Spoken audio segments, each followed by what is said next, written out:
Hello दोस्तों। तो चलिए आज का वीडियो स्टार्ट करते हैं। उससे पहले बात करें चैनल की। तो चैनल में हम अभी जो है प्रीवियस ईयर के जो जीके के क्वेश्चन हैं एचपी से या इंडिया से रिलेटेड वो हम डिस्कस कर रहे हैं। साथ ही हमने जो आईटी की जो सीरीज़ है उसके भी 50 वीडियो पूरे कर लिए हैं। तो और अधिक जानकारी के लिए हमने क्या क्या बनाया है अभी तक, कौन कौन से वीडियो बनाए हैं, कौन कौन से टॉपिक्स पर, तो आप चैनल की लिस्ट को जो है देख सकते हैं। आज की वीडियो में देखते हैं क्वेश्चन नंबर 60। इसमें हमसे पूछा गया है राष्ट्रीय आय क्या है। तो नेशनल इनकम इज द, तो ऑप्शन बी जो है साधन लागत पर शुद्ध राष्ट्रीय उत्पाद यानी net national product at factor cost, तो ये कहलाता है आपका राष्ट्रीय आय। ऑप्शन बी जो है 60 के लिए राइट आंसर हो जाएगा।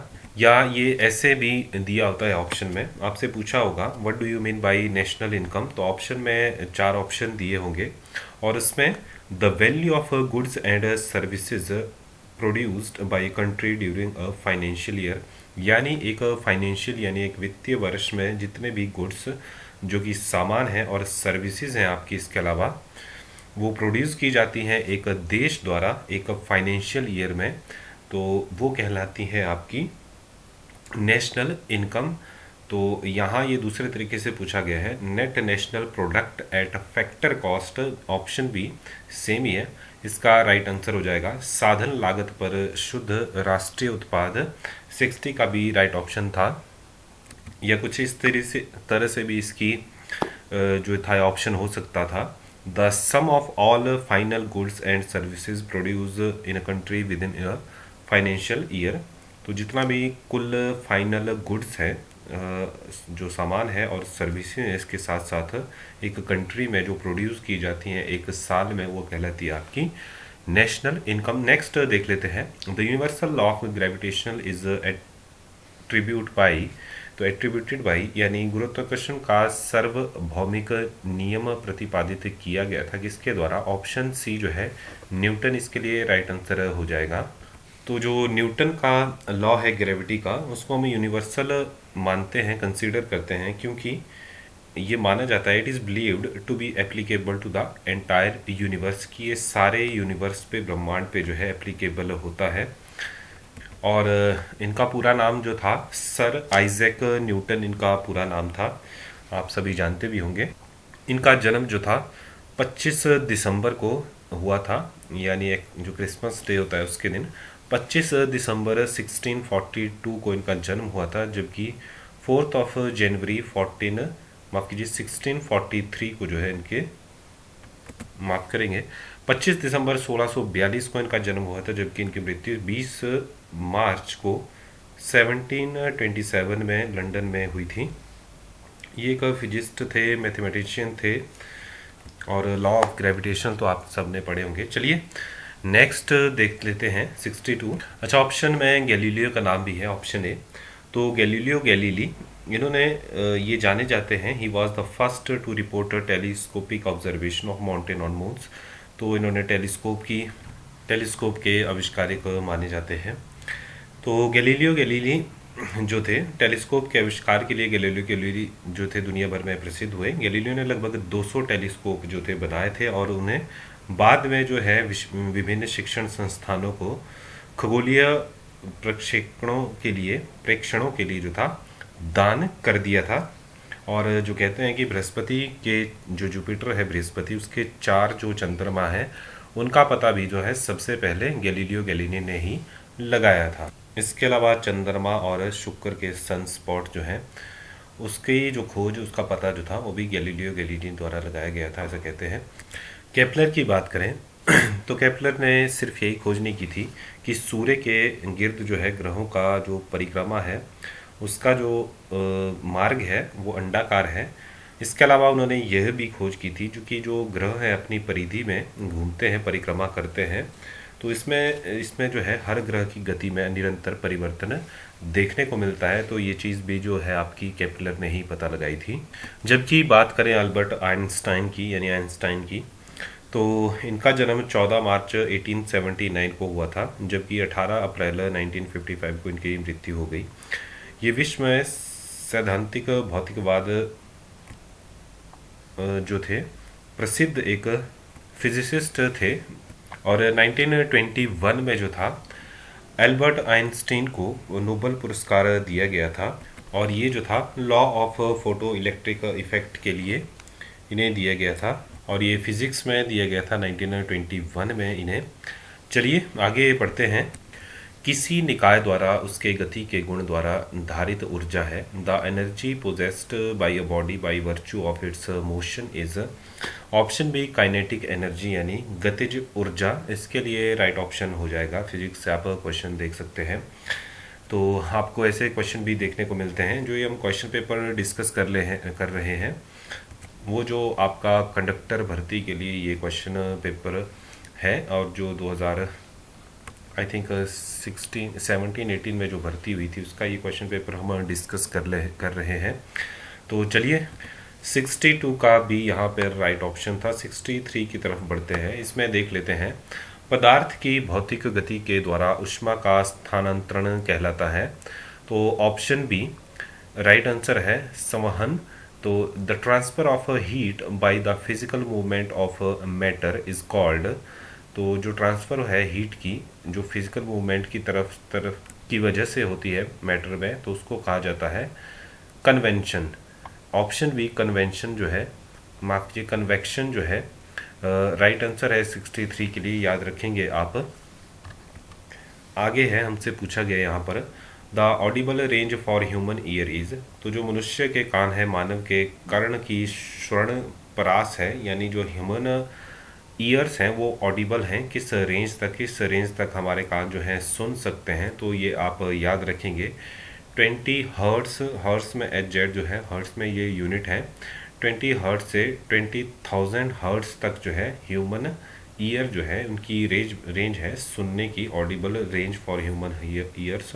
तो 64 का सी जो है यहाँ पर राइट ऑप्शन है, आप देख सकते हैं। क्वेश्चन पेपर में आगे बढ़ते हैं। यहाँ से पूछा गया है चमगादड़ अंधेरे में उड़ सकता है। तो bats can fly in the dark because of. तो कैसे उड़ सकता है, तो कैसे पता चलता है उसको, कैसे अंधेरे में दिखता है, या जो भी मतलब क्या कारण है कि वो अंधेरे में उड़ सकते हैं। तो 65 का सी आप देख सकते हैं, अल्ट्रासोनिक जो है के कारण जो है बैट्स यानी चमगादड़ जो है अंधेरे में उड़ सकते हैं। तो जो चमगादड़ों द्वारा निर्मित अल्ट्रासोनिक तरंगें होती हैं उनके निर्देश द्वारा जो है ये उड़ सकते हैं। चमगादड़ अल्ट्रासोनिक तरंगों द्वारा निर्देशित होते हैं, और जो वे पैदा करते हैं, जो इन्हीं के द्वारा पैदा की जाती हैं, और यही जो है उनको अंधेरे में उड़ने के लिए सक्षम बनाती हैं। तो थोड़ा डिटेल में देखें तो जो चमगादड़ हैं वो प्रतिध्वनि जो होती हैं उसको सुनकर जो है अपना रास्ता खोजती हैं। तो जब चमगादड़ उड़ते हैं तो वो एक उच्च स्वर की ध्वनि यानी एक हाई अल्ट्रासाउंड बनाते हैं, ध्वनि निकालते हैं, जो कि उनके रास्ते में आने वाली वस्तुओं से टकराती है वो ध्वनि, और जो वापस टकरा के जो ध्वनि आती है जिसको हम प्रतिध्वनि कहते हैं। प्रतिध्वनियाँ चमगादड़ को इस बारे में जानकारी देती हैं कि वस्तुएं कहाँ पर स्थित हैं और उनको किस तरफ से नहीं जाना है, और खाली स्पेस कहाँ है, कहाँ से उनको उड़ना है, जाना है। तो इस तरह ही वो जो है वस्तुओं से टकराए बिना उड़ पाते हैं। 65 का सी जो था यहाँ पर राइट ऑप्शन था, देख सकते हैं आप। नेक्स्ट देख लेते हैं 66। यहाँ पे पूछा गया है which mirror is used as a shaving mirror. जो शेविंग मिरर है, दाढ़ी बनाने के लिए किस दर्पण का प्रयोग करते हैं हम। दाढ़ी बनाने या नॉर्मली जो हमारे शीशे होते हैं घर के, वो कौन से होते हैं। तो आप याद रखेंगे कॉनकेव मिरर यानी अवतल दर्पण। ऑप्शन ए राइट आंसर हो जाएगा। अच्छा, हमने ऊपर वाला क्वेश्चन बैट्स का ये डिस्कस किया था, चमगादड़ों वाला। तो जनरली माना जाता है कि चमगादड़ जो है जब भी किसी गुफा से निकलते हैं फ्लो में एक साथ, तो मैक्सिमम यानी कहा तो ऐसा जाता है कि वो हमेशा जो है बाएं तरफ आपके मुड़ेंगे। तो ऑप्शन सी जो था 65 का राइट आंसर था। 66 का ए देख लिया हमने, अवतल दर्पण जो है शेविंग मिरर में यूज़ किया जाता है। नेक्स्ट 67 देखते हैं। यहाँ पे पूछा गया है विद्युत बल्ब में फिलामेंट बना होता है। तो जो हमारे ट्रांसपेरेंट जो बल्ब होते थे उनमें फिलामेंट लगा होता था। तो ये क्वेश्चन बहुत बार पूछा जाता है। तो उसमें क्या जो फिलामेंट होता है वो किस चीज़ का बना होता है, तो आप सभी जानते होंगे। ऑप्शन बी टंगस्टन जो है राइट ऑप्शन है 67 के लिए। और ये टंगस्टन का क्यों बना होता था, तो इसलिए होता था क्योंकि टंगस्टन का जो मेल्टिंग पॉइंट है वो बहुत हाई होता है, और जिसके कारण जो था ये जो फिलामेंट था ये गलता नहीं था और काफ़ी लंबे समय तक चलता था, और इसके साथ साथ ही चमकता था ये। तो इसलिए टंगस्टन जो है बल्ब्स में यूज़ किया जाता था, या अभी भी किया जाता है। नेक्स्ट क्वेश्चन देख लेते हैं। इसमें पूछा गया है हाइड्रोजन बम आधारित है, तो hydrogen bomb is based on, तो ऑप्शन बी जो है राइट आंसर हो जाएगा। जो आपका हाइड्रोजन बम है वो न्यूक्लियर फ्यूज़न के ऊपर बेस्ड है। इसके साथ साथ ही ये क्वेश्चन भी बहुत बार पूछा जाता है कि जो सन है उसके अंदर यानी सूर्य के अंदर जो है वो कौन सी प्रक्रिया ये चली होती है नाभिकीय, तो ऑप्शन बी है नाभिकीय संलयन जो है ये न्यूक्लियर फ्यूज़न जो है सेम ही होता है हमारे सूर्य यानी सूरज के अंदर। तो हाइड्रोजन बॉम्ब और सूरज के अंदर दोनों जो है दोनों में न्यूक्लियर फ्यूज़न की जो है प्रक्रिया चलती रहती है। याद रखेंगे आप 68 का भी राइट ऑप्शन है। और संलयन कब होता है यानी फ्यूज़न कब होता है, फ्यूज़न और फिजन में थोड़ा सा कन्फ्यूज़न हो जाता है, तो याद रखेंगे आप फ्यूज़न तब होता है, संलयन यानी फ्यूज़न तब होता है जब दो परमाणु जो एटम है आपस में टकराएं और एक भारी परमाणु बनाएं, तो उनके टकराने से जो है एक बड़ा परमाणु भारी परमाणु बनता है। तो जो आपका फ्यूज़न जो है कहलाता है, यानी नाभिकीय संलयन यानी संलयन कहलाता है वो। तो चलिए आगे बढ़ते हैं, 69 देख लेते हैं। इसमें पूछा गया है which acid is used in lead storage battery, जो आपकी सीसा संचालन सेल है उसमें कौन सा एसिड जो है प्रयुक्त होता है, तो सही आंसर ऑप्शन डी जो है 69 के लिए हो जाएगा। सल्फ्यूरिक एसिड का यूज़ होता है आपकी जो लेड यानी सीसा स्टोरेज बैटरीज होती हैं, तो 69 का डी याद रखेंगे आप। और जो हमारी लेड स्टोरेज बैटरीज होती हैं, तो लेड एसिड बैटरियों का जो यूज़ है प्रयोग है वो छोटे पैमाने पर जो है जो बिजली का मतलब हम स्टोरेज करते हैं उसके लिए किया जाता है। तो जो आपका यूपीएस सिस्टम होता है उसके अंदर ये बैटरीज लगी होती हैं। ऑटोमोबाइल्स के लिए लाइटिंग और इग्निशन की जो पावर है यानी स्टार्ट करने के लिए वहाँ पर आपकी ये लेड स्टोरेज बैटरीज लगी होती हैं।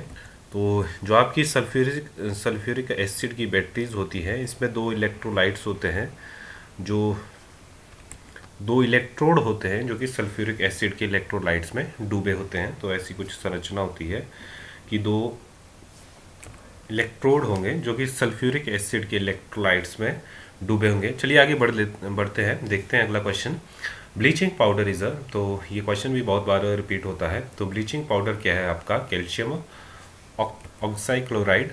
देख सकते हैं ऑप्शन सी जो है 70 के लिए राइट आंसर है। और ब्लीचिंग पाउडर का जो फार्मूला होता है वो CaOCl2, तो CaOCl2 जो है आपका ब्लीचिंग पाउडर के लिए फार्मूला है, केमिकल फार्मूला। जबकि हम ब्लीचिंग पाउडर के केमिकल नेम की बात करें तो फार्मूला तो हमने देख दिया CaOCl2। केमिकल नेम की बात करें तो इसको कैल्शियम हाइपोक्लोराइड कहा जाता है, कैल्शियम हाइपोक्लोराइड। जबकि ऑप्शन में जो कैल्शियम ऑक्साक्लोराइड है ये भी इसका एक अन्य नाम है। इसके अलावा इसको हम क्लोरीन पाउडर भी बोलते हैं या क्लोराइड ऑफ लाइम। तो ये सारे नाम जो है ब्लीचिंग पाउडर के लिए है, ध्यान में रखेंगे आप, याद रखेंगे।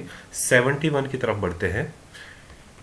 Which is a good conductor of heat and electricity, तो 71 में ये पूछा गया है ऊष्मा और विद्युत का सुचालक कौन है, तो ऑप्शन डी ग्रेफाइट जो है इसमें राइट आंसर है।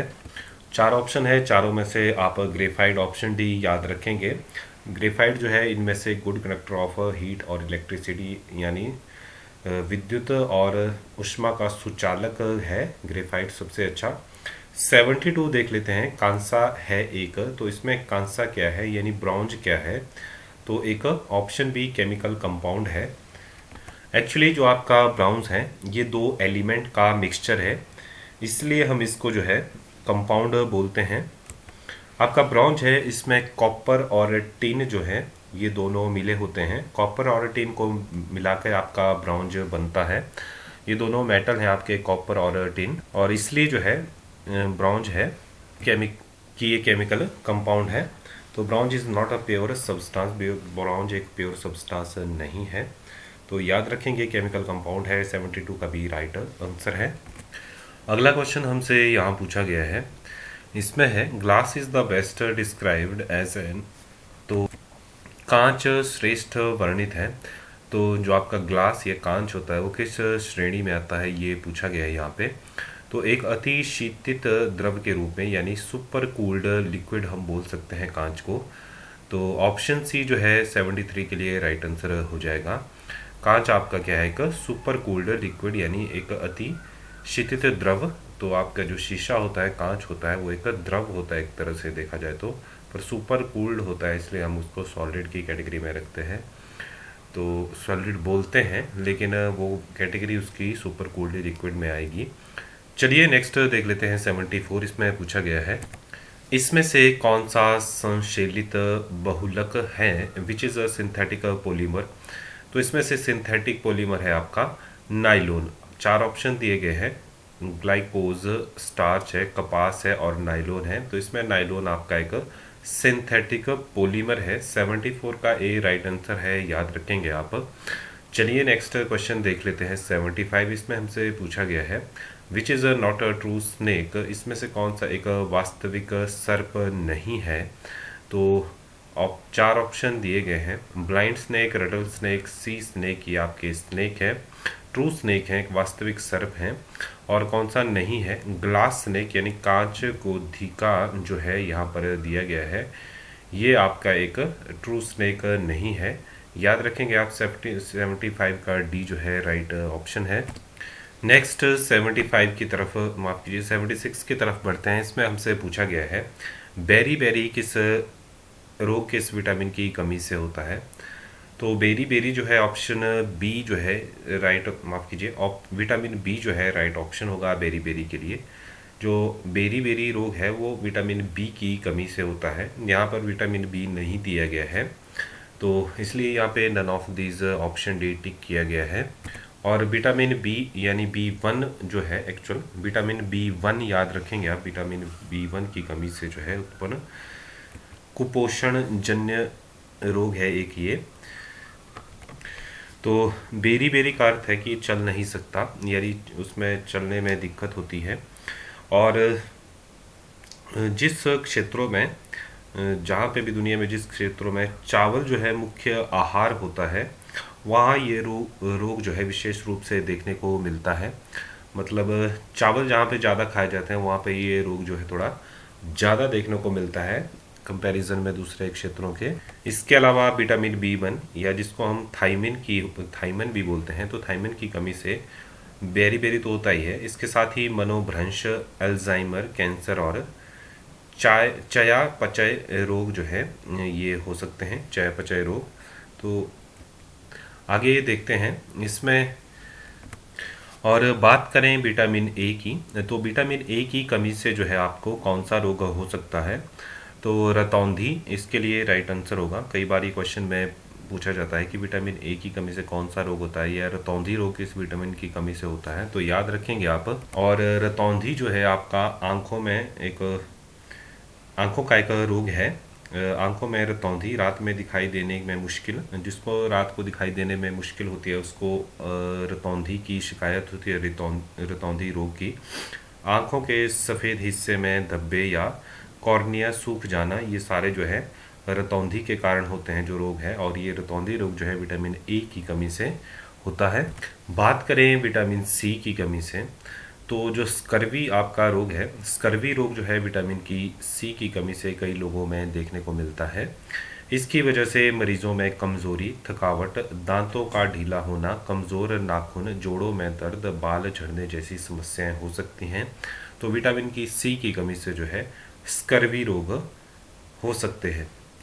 बात करें विटामिन के की, तो विटामिन के जो है उसकी वजह से जो है हमारे ब्लड में क्लॉटिंग होती है। अगर विटामिन के की कमी होगी हमारे खून में तो ब्लड की क्लॉटिंग नहीं हो पाती। और जिससे जो है चोट लगने पर या फिर जैसे हम ऑपरेशन वगैरह होता है तो उसमें एक हैवी ब्लीडिंग हो सकती है, जिसकी वजह से जो है रोगी की जान भी जा सकती है। इसके अलावा विटामिन के की जो कमी हो उसकी वजह से हड्डियां जो हैं कमज़ोर होती हैं। तो याद रखेंगे आप, सारे हमने डिस्कस कर लिए जो भी ऑप्शन में दिए गए थे। चलिए नेक्स्ट क्वेश्चन देख लेते हैं। इसमें पूछा गया है excess of water in body results in, तो शरीर में जल की अधिकता के कारण क्या होता है, तो ये पूछा गया है हमसे यहाँ पर। तो ऑप्शन डी इनमें से कोई नहीं। तो तीन ऑप्शन दिए गए हैं जो कि गलत हैं, तो इनमें से कुछ भी नहीं होता, नन ऑफ दीज है। तो बात करें अगर एक्सेस ऑफ वाटर होगा हमारी बॉडीज़ में, ह्यूमन बॉडीज़ में, तो उसकी वजह से जो है the body salt level go down, जो बॉडी में नमक की मात्रा है वो कम हो जाएगी, और जो सेल्स हैं बॉडी में वो स्वेल हो जाएंगे, यानी बॉडी के जो सेल हैं बॉडी में जो है सूजन पैदा हो जाएगी एक्सेस ऑफ वाटर अगर होगा। और स्वेलिंग से जो है शरीर बड़ा हो जाएगा, और कुछ आपकी जो है इससे हेडेक की प्रॉब्लम भी हो सकती है, और जो आपका ब्रेन है वो स्कल में जो है उसका प्रेशर बन सकता है जिसकी वजह से हेडेक हो सकती है। और साथ ही आपको जो है कई बार सांस लेने में भी दिक्कत हो सकती है। तो जल की अधिकता के कारण ये चीज़ें जो है बॉडी में देखने को मिल सकती हैं। चलिए नेक्स्ट क्वेश्चन देखते हैं जो कि इस वीडियो का लास्ट क्वेश्चन भी है। इसमें पूछा गया है दर्द निवारक दवा को कहते हैं, यानी जो पेन रिलीविंग ड्रग्स हैं उनको हम क्या कहते हैं। तो चार ऑप्शन दिए गए हैं आपके पास, नन ऑफ दीज यहाँ राइट ऑप्शन है, क्योंकि जो तीन अन्य ऑप्शन है वो नहीं है इसके लिए सही। तो नन ऑफ दीज इसलिए है क्योंकि जो पेन रिलीविंग ड्रग्स होती है उनको एनाल्जेसिक्स बोलते हैं। मैं एक बार फिर से रिपीट करूंगा स्पेलिंग के साथ, ANALGESICX, यानी एनाल्जेसिक्स जो है, एनाल्जेसिक्स जो है इसके लिए राइट ऑप्शन है, जो कि यहाँ पर ऑप्शन में नहीं दिया गया है। ये पढ़ सकते हैं आप स्क्रीन पे, पेन मेडिसिन और ऑल्सो कॉल्ड एनाल्जेसिक्स, और ये ऑप्शन में नहीं था यहाँ पर हमारे पास, इसलिए जो है 78 के डी में जो था नन ऑफ दीज टिक किया गया था। तो चलिए आज के वीडियो में इतना ही। वीडियो आपको अच्छा लगता है तो लाइक शेयर करते रहिए। मैं बार बार रिक्वेस्ट कर रहा हूँ कि कुछ व्यूज़ तो बढ़ रहे हैं लेकिन हमारे सब्सक्राइबर उतने ही हैं। तो वीडियो आपको अच्छा लगता है तो चैनल को लाइक शेयर और साथ साथ जो है सब्सक्राइब भी करें चैनल को। तो आज के लिए इतना ही, धन्यवाद।